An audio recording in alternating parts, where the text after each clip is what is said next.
Bonjour à tous, vous êtes sur le podcast Livre Audio avec Cyril Godefroy et Florian Denisant. Dans ce podcast, on parle du livre audio sous toutes ses formes, de tous les éditeurs, sur toutes les boutiques. Abonnez-vous sur iTunes, sur YouTube, sur le site livreaudio.net ou avec votre lecteur de podcast préféré. Et on n'oublie pas de mettre un petit commentaire, ça fait plaisir et en plus ça nous aide. Bonjour à tous, aujourd'hui de quoi va-t-on parler, Cyril ? On va parler de Tuturallange. Ah bah non, Tutura le père de Sandrone Dadieri. Alors on vous prévient, on va voir l'accent italien à la française pendant toute l'émission. Non, moi je veux dire Sandrone Dadieri. Voilà, lu par Mathieu Buscato, pardon. Une aventure. Colomba Caselli et de Dante Torre. Voilà, donc c'est un policier, thriller. Ouais, thriller. C'est vraiment... Enfin, c'est un thriller, mais c'est vraiment un policier à la base. Colomba Caselli, c'est une flic. Voilà. Et Dante Torre, c'est pas un flic.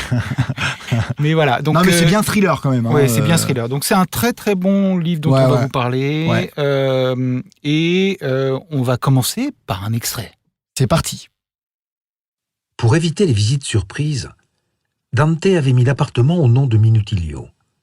Et il ne communiquait l'adresse qu'à un nombre très restreint de personnes, toutes triées sur le volet. Il avait pris cette décision lorsque le père d'un enfant disparu avait débarqué sous la terrasse de son ancien appartement, criant et pleurant une journée entière. La femme fixa le Judas d'un œil vert, et Dante comprit qu'elle avait dû voir son ombre bouger derrière la porte. « Monsieur Torre ?» dit-elle. « Je suis le commissaire adjoint Caselli. J'ai besoin de vous parler. » Elle avait une voix légèrement rauque, que Dante aurait trouvé sexy si elle n'avait pas été celle d'un flic. Il mit la chaîne et entr'ouvrit prudemment. Colomba le fixa, puis elle sortit sa carte et la lui mit sous le nez. « Bonjour. »« Je peux la voir de près ?» demanda Dante. Colomba haussa les épaules. « Je vous en prie. » Ok, donc c'était lu par, comme on l'a dit, Mathieu Buscato, qui a fait une pléthore de... Oui, une pléthore de livres, à la fois pour les studios Audible et pour Audiolib. Il a fait le deuxième dont tu parlais, Tuturallange aussi, c'est bien. C'est agréable d'ailleurs de retrouver la même voix. Oui. On n'a jamais parlé ça, mais... Si, on en a parlé. Ouais, c'est vrai, on en a parlé. Non, c'est comme un doublage de film, quoi. Ouais. Si on regarde un film en français avec la voix de Bruce Willis, on aime bien que... Et la voix de Bruce Willis. Colombo et le père Sauvion. Oh là là, oui. Moi, je regarde les films en VO, perso, mais... Moi aussi, bon. Mais Colombo, c'est à la télévision, ça passe en français. Sur TMC ou je sais pas quoi. Non, mais sur la une. Eh ben... Ouais, enfin bon, laisse tomber. Ok. C'est pas la même génération. si, je regardais sur la une, attends.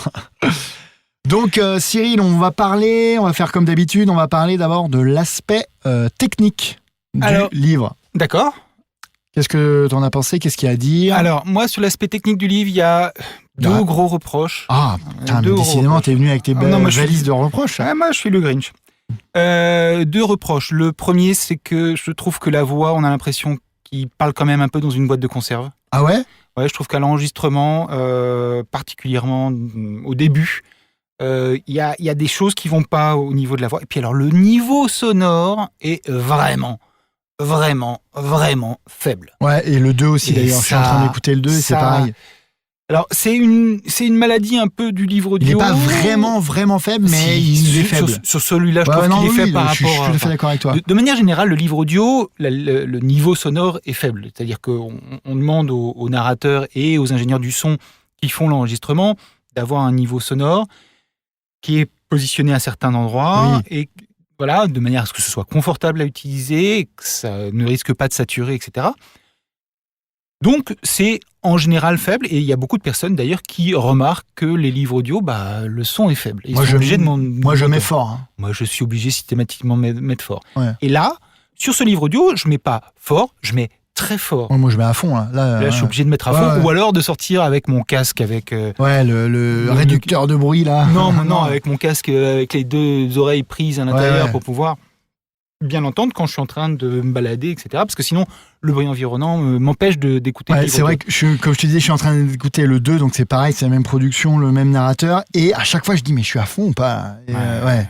Il suffit qu'il y ait dans le métro, dans le train, c'est un peu Voilà. gênant des fois. Et comme je fais quand même attention à mes oreilles, j'aime pas trop mettre le son trop fort parce Moi, que je je mets sais à fond, jamais. hein. Mais là, je suis obligé de le faire parce que sinon, j'entends pas ce que dit Buscato. Buscato. J'arrive pas. Je pense à un autre Mathieu, c'est pour ça. Voilà, donc, bon, c'est pas donc, un techniquement, défaut en soi, mais c'est. Enfin, je veux dire, c'est. Ça dépend le système. Bah, ouais, donc il faut. quand t'écoutes dans ta voiture, il faut- là, voilà. tu peux mettre à fond. Hein. Y a pas de Ça problème. dépend quelle voiture t'as. Si t'as une Rolls-Royce, c'est pas de problème. Mais si t'as une 4L, Rolls-Royce. si t'as une 4L et que ça vibre dans tous les sens, ça va être J'ai difficile de jamais l'entendre. entendu de système sonore de fou dans une Rolls-Royce, mais Moi non plus. Je suis jamais monté dans une Rolls-Royce d'ailleurs. Voilà. Donc Techniquement, ça, alors. techniquement. Ensuite, il y a un autre truc. Ah. C'est un peu comme avec Sophie-Marie Larouille. oui. Ils nous ont coupé ça comme des chacals. Ah, ça, j'ai pas fait gaffe. Donc on se retrouve avec un nombre de chapitres qui ne correspond pas, enfin un nombre de fichiers audio et un nombre de marqueurs dans le livre et dans l'application quand on écoute, qui ne correspond pas au chapitre. Ah, mais ça, c'est. Alors, je vais te dire un truc, Cyril. Moi, c'est 80% du temps. C'est insupportable. C'est 80% Mais du temps. c'est écrit- c'est des fois, écrit. il y a 57 chapitres. C'est écrit noir sur blanc qu'il faut avoir Oui, mais- un chapitre ou un machin. Qu'est-ce que tu veux que je te dise? Il y a des passe-droits, c'est tout. C'est insupportable. Et donc là, on se retrouve avec 23 chapitres, Ouais. alors qu'il y a différentes parties, et à l'intérieur des parties, plusieurs chapitres. Et Je ne comprends pas pourquoi c'est pas découpé normalement. ouais, comme je le comprends livre, pas pourquoi non plus. c'est pas Moi non plus, mais- découpé correctement. Ouais. Correctement. Après, en tant qu'audio-lecteur, en tant que personne qui écoute le livre audio, ça me gêne vraiment parce que alors ça m'énerve au niveau du fait qu'il y ait des passe-droits et qu'il y ait des gens qui font des choses qu'ils ne devraient pas faire. Ça, c'est Ouais, une chose. ça, c'est autre chose. ok. Mais surtout en tant qu'audio-lecteur, ça m'embête parce que ça m'est arrivé justement sur ce livre-là, à nouveau, Ouais. de vouloir revenir au début d'un chapitre. J'appuyais sur le bouton Revenir en arrière. Revenir au en début du arrière. chapitre. au début du chapitre et je me suis retrouvé 5 chapitres avant. Ouais, ça c'est. Ouais. C'est Ouais, ça c'est insupportable. insupportable. J'avoue qu'on a un peu le Grinch dans le studio aujourd'hui, mais, mais c'est pas grave. Pardon. Non, mais t'as raison. Des fois, moi, je m'endors, par exemple. Oui, Et ouais, c'est sûr que tu te dis, ah oui, j'étais. au début de ce chapitre-là. Oui, voilà. ça a dit chapitre 12. Voilà. Et Tu essaies de revenir au chapitre 12 et tu te retrouves Ouais, au au début du chapitre chapitre 4. Ouais, non, c'est sûr. Ouh, ça fait mal. C'est sûr. Mais je ne saurais pas expliquer pourquoi ils font ça, en fait. Moi non plus, je Y a sais pas- pas y a pas expliquer. plus Il n'y simple. a pas de raison. Non, mais en plus, c'est beaucoup plus simple quand tu produis un livre audio de faire correspondre exactement comme le livre. Au moins, tu t'es sûr de pas te planter, quoi. Exactement. Bon. J'ai eu des répétitions aussi. J'ai eu Ouais. 1 ou 2 répétitions, donc là aussi. T'arrives bien à Carton jaune. T'arrives bien à les avoir? Moi, je repère jamais les répétitions. Et je sais pas. Ouais, là, en l'occurrence. Faut pas faire bien attention. Non, t'écoutes pas en fait les livres audio. Ouais, je les écoute pas. Donc techniquement, moi, je suis pas très content. Non, mais il y a quoi. toujours une répétition ou deux dans un livre audio. En vrai, je dis que je les repère pas, mais.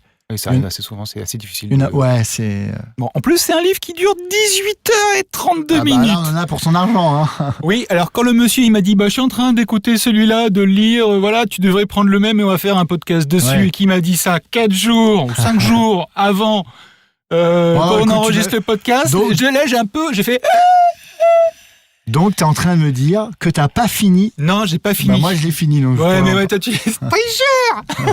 Ouais, je l'ai lu Alors, avant. on peut faire la même chose aussi. Hein. Moi, il y a plein de livres audio que j'ai lus. On va dire Ok. que voilà. Bon, ok.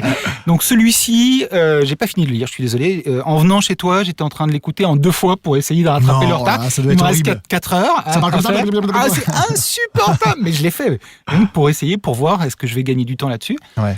Et voilà. Bon, donc je l'ai pas lu en entier. Donc j'aurais du mal à parler complètement du contenu et de l'histoire dans la 3e partie, parce que là on va aborder la 2e partie qui est la partie narration de Mathieu Buscato. Et là par contre, Mathieu Buscato. Mathieu Buscato, il a professionnel de la profession. fait, voilà, il a fait une bonne quinzaine de livres audio. On sait pourquoi. Oui. Est-ce que je peux ajouter un truc de Grinch ? Vas-y, Grinch. C'est qu'à la différence d'autres, on a un peu plus de mal à distinguer les personnages. Il fait un peu moins de nuances. Chez les femmes, notamment, quand il y a un peu des dialogues assez rapides. Oui, mais là, moi, alors, bon, c'est marrant parce que il le fait pas. Mais alors, franchement, dans la lecture non, et dans non, mais même dans la manière dont c'est écrit, etc. Quand un personnage parle, oui, on sait, reconnaît. Oui. On sait qui est en train de parler. C'est très bien écrit. Moi, j'adore. Très bien écrit. Ouais, j'adore. Alors ça, c'est magique. Donc, il n'y a pas besoin de le faire. Oui, mais bon, et j'ai essayé de faire le Grinch. Bon, bah voilà, je suis pas arrivé. J'ai essayé de trouver un truc. T'es trop gentil, Florian, t'y arriveras pas. Laisse-moi ce rôle. Moi, je suis vieux. Non, mais des fois, je suis un peu perdu comme ça, mais c'est pas très grave parce qu'en fait, au fond, nous, le cerveau sait qui parle. Là, on sait vraiment très bien qui parle. Donc, voilà, une narration, franchement. Oui, en plus, on est vachement pris dedans dès le début. Voilà. Je trouve que, je sais pas, sa voix est vraiment bien et elle correspond au style, quoi, vraiment. Oui. C'est thriller, enfin voilà, c'est vraiment bien. Il est jamais dans l'exagération. Non, il est très calme, très posé. Très posé. Ouais. Parfois même un petit peu un lent. Peu, enfin bon, mais c'est comme on nous en parlait la dernière fois. Quand on parlait de Bernard Minier, je pense que c'est une recommandation qu'il lui donnait de parler lentement. Enfin, il n'est pas aussi lent que notre ami qui a... Oui, voilà, dont j'ai oublié le nom. Moi aussi, j'ai oublié. Voilà. Mémoire de poisson rouge. Mais voilà, donc sinon narration donc impeccable, franchement. Et c'est dommage que sa narration soit un peu gâchée. Je trouve particulièrement au début. Par le son, tu Par veux le dire ? son, ouais. Ouais, mais après ça dépend des écouteurs que tu as aussi, hein, parce que des fois tu remarques des choses que tu ne remarquerais pas avec d'autres écouteurs. Là, j'ai pas écouté avec des écouteurs de folie. J'ai écouté ça avec mes AirPods. Ça n'a rien à voir. Justement, ça n'a rien à voir avec la qualité des écouteurs. C'est juste qu'il y a certaines fréquences qui sont accentuées ou diminuées, et du coup, s'il y a un défaut. Comme tu le dis dans les fréquences avec un effet tube de PVC, j'appelle ça moi, mais ça peut être accentué par certains écouteurs. Voilà. Bon, je réécouterai ça avec un vrai casque extra over the head. Voilà, pour voir si le problème existe toujours. Après l'histoire, donc l'histoire, moi je vais pas trop en parler parce que j'ai pas fini de le lire et tu vas être gentil, tu vas pas me spoiler, hein ? Non, je te spoil pas. En plus, je l'ai écouté il y a l'année dernière, je crois. Donc tu t'en souviens plus ? Si, c'est l'histoire de... Ah oui, mais je veux pas spoiler, alors on pourrait lire le 4e de couverture. Faisons ça. Ouais, on va faire ça. Le père est là, dehors, quelque part. La cage est désormais aussi vaste que le monde. Mais Dante est toujours son prisonnier. Non loin de Rome, un homme affolé tente d'arrêter les voitures. Son fils de 8 ans a disparu et le corps de sa femme gît décapité au fond d'une clairière. Le commissaire Colomba Caselli ne croit pas à l'hypothèse du drame familial et fait appel à un expert en disparition de personnes, Dante Torre. Kidnappé enfant, il a grandi enfermé dans un silo à grains avant de parvenir à s'échapper. Pendant des années, son seul contact avec l'extérieur a été son mystérieux geôlier qu'il appelle le père. Colomba va confronter Dante à son pire cauchemar. Dans cette affaire, il reconnaît la signature de ce père, jamais identifié, jamais arrêté. Voilà, j'espère qu'on vous a donné envie de le lire avec cette 4e de couverture. 4e de couverture, très bien fait. Ouais, super bien faite, sans déconner. Il y a le high concept, il y a tout. C'est vraiment... c'est pour ça que je me suis jeté sur ce livre. Ouais. C'est un thriller, il y a une écriture assez... Je trouve qu'il y a une écriture assez différente de ce que j'ai pu lire jusqu'à présent. Donc pour moi, c'était nouveau. Mais moi, pareil, hein, pourtant j'en lis un gros paquet. Et je sais pas, c'est peut-être le fait que ce soit un italien. Oui, il y a une culture différente. Voilà, une culture différente. D'ailleurs, Sandrone D'Azieri, que j'ai rencontré à Quai du Polar, et qui est complètement à l'image de son écriture. C'est assez drôle, il est vraiment en adéquation. C'est un barbu d'un certain âge, mais qui est très rigolo et hyper second degré, justement. Caustique. Il est caustique, voilà, et il parle de sa ville natale et tout, d'ailleurs. C'est... Crémone. Voilà, Crémone, il est de là-bas. Il est pas romain, quoi. Non, il est... En même temps, on trouve un petit peu de Rome aussi. Ouais, il y a beaucoup de Rome, je pense que c'est pareil, il doit bien connaître. Mais vous pouvez le suivre sur Instagram, il habite dans la campagne, il fait des tartes, alors, c'est génial. Il y a un petit peu de Rome, mais en même temps, c'est pas un policier sur Rome. Non. La ville n'est pas très présente, donc je me tais, je dis rien. Dans le deuxième, la ville est très présente. Dans le deuxième, la ville est très présente. Donc, voilà. Donc là, c'est plus ce qui se passe dans la tête de Dante Torre qui est présent tout le temps, quoi. Alors, je trouve que sa façon de construire les personnages est vraiment très bien. Que Dante Torre, il est haut en couleur. Oui. Il a été donc, comme le dit le quatrième de couverture, enfermé dans un silo à grains pendant des années. Et c'était son enfance. Donc, pendant presque une dizaine d'années. Oui, c'est ça. Le père, donc, qui est son tortionnaire, il ne sait pas qui c'est, il n'a jamais vu son visage. Il le forçait à apprendre des trucs par cœur, à parler allemand. Il devait se frapper la main. D'ailleurs, il a la main. Il a la main complètement atrophiée. Il n'aime pas la faire voir. Voilà, c'est un personnage qui a vécu des choses très traumatisantes. Il est très intelligent, agoraphobe. Il est très drogué. Il prend du benzodiazépine. Il est vegan. Du Xanax. Il prend plein de choses. Il est vegan. Et il fume. Ouais, c'est vrai. Il fume beaucoup. Il adore le café, mais pour lui... les graines de tokapi, là. Que les lémuriens mangent et des fakes. Voilà. Et il est super nazi carrément sur le café, parce que pour lui, tout est horrible, en fait. Tout le café, même si on croit qu'il est bon, pour lui, c'est pas possible. Il connaît les températures... c'est assez marrant. Ce personnage, il est hyper attachant. Et Colomba Caselli, elle est pas mal non plus. Ouais, elle est pas mal aussi, ouais, c'est sûr. Une femme flic dans un monde d'hommes, en Italie. Et elle est hyper borderline aussi. Hein. Ouais. Elle est juste limite là. Elle est très limite d'ailleurs, dans la procédure, on va dire. Dans la procédure, mais aussi dans sa vie en général. Parce que déjà, elle commence le roman en étant mise à côté du service. Elle n'est pas en congé maladie, mais elle est... C'est dans Tuture à l'ange, donc le 2, c'est pareil. J'ai l'impression qu'elle est pas... je pense que ça l'aide à lui faire des choses qui sont en marge de toute procédure de police, quoi. D'ailleurs, il y a un moment... Colomba Caselli, il est éternellement hors service. C'est assez marrant. Hier, j'écoutais un passage où justement elle disait qu'elle savait encore faire la différence entre ce qui était illégal et ce qui était carrément meurtrier. Ouais. Et en fait, voilà, elle est dans l'illégalité tout le temps. Donc ce qui va bien avec Dante, qui est lui aussi vachement borderline, il y a un autre personnage, Santiago, qui est aussi haut en couleur. Je trouve que c'est assez original. Il y a une écriture et il y a un humour, je trouve, à l'intérieur qui est bienvenu, parce que c'est quand même très noir. Il se passe, je sais pas jusqu'où t'es allé. Ce qui se passe avec les enfants en général. De toute façon, voilà. Un gamin qui a été enfermé dans un silo à grains pendant plus de 10 ans, c'est horrible. Oui, puis la mère décapitée. Et puis c'est sur fond de terrorisme. Je pense qu'il a été assez traumatisé par ça, parce que le 2 aussi, c'est et d'abus de pouvoir.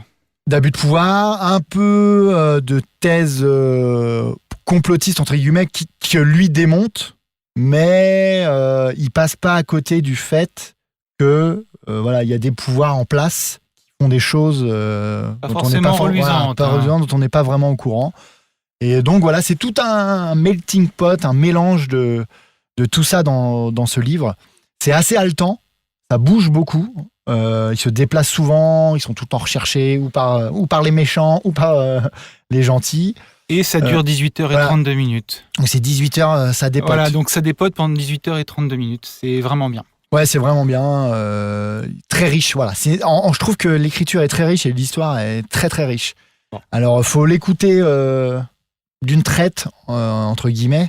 C'est-à-dire qu'il ne faut pas laisser trop de temps entre les sessions d'écoute. Parce qu'il y a beaucoup de personnages et beaucoup d'histoires. Ils sont tous italiens, ils ont des noms qu'on ne connaît pas. Alors, ça se finit toujours un peu pareil. Des fois, on ne sait plus trop qui est qui.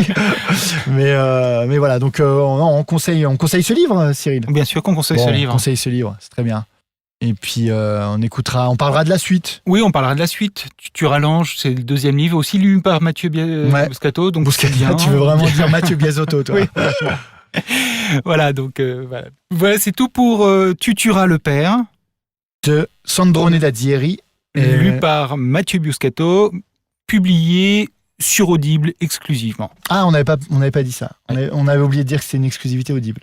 Ouais, Audible. Qu'est-ce que tu fais en ce moment, Cyril, d'ailleurs ? On a un peu de temps, là, je vois. Voilà, en ce moment, j'ai fait pas mal de choses, mais ce qui est particulièrement intéressant, c'est que j'ai sorti un très bon livre audio d'un classique de la littérature anglo-saxonne. C'est vrai.